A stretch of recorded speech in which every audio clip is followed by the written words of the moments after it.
I would was just thinking I'll take a moment to describe how well the wood stove's been working out and kind of what I've been learning. I mean, for one thing, I've learned better how to start a fire. Right? I mean, using any cardboard, corrugated paper, or whatever you can find to start the thing up is great. And then having stuff like maybe 3 inches in diameter or less to get things going is great. And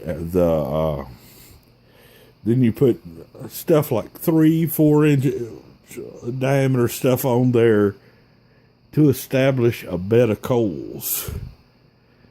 But then the next thing I do is what I've got in the wood stove now. I don't know if you'll be able to see it or not, but there's one big log in there. I mean, that thing is probably about 7 inches in diameter or something like that.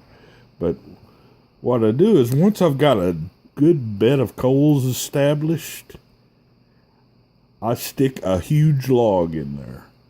And when I stuck the log in there, there was no flames at all. All it was a bunch of coals at the bottom. Rolled that log in there, shut the door, and you can see the result.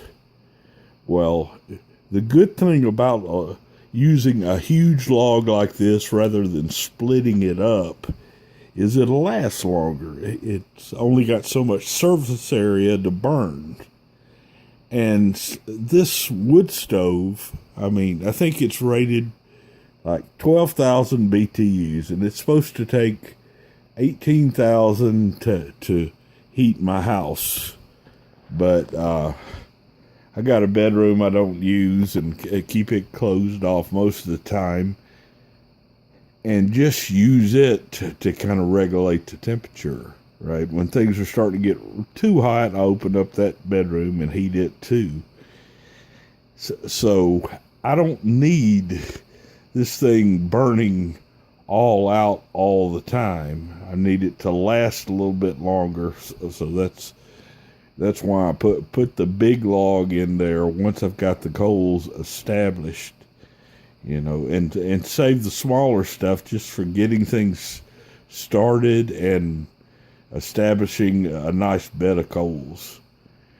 This has really worked out well for me. I mean, I don't even have the heat pumps on, and I'll turn them on right before I go to bed, just as in case the fire goes out, because it's been down in the teens here recently, which is very rare. And when things are in the teens, your batteries aren't going to last that long unless you've really got them insulated well. I've been heating up my battery building during the day when I have excess power, basically when the batteries are floating. That's another thing I've learned recently.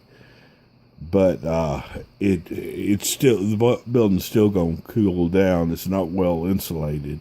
And down here where I live, it usually doesn't get this cold, so I don't have to deal with this. But as for inside, I mean, it'll get toasty warm in here.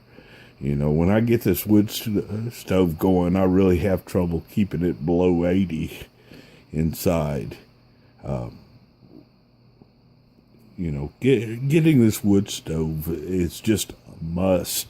If you've got land and you've got trees, I mean, even like with me, I burn a lot of pine, but I mean, this is pine. This log here, I think, is from some wood that was cut down the year the house was built, which was 2014.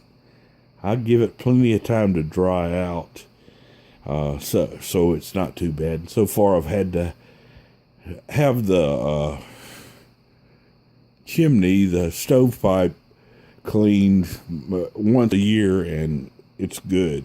Usually it'll clog up with creosote once a year, clean that out, and we're good to go.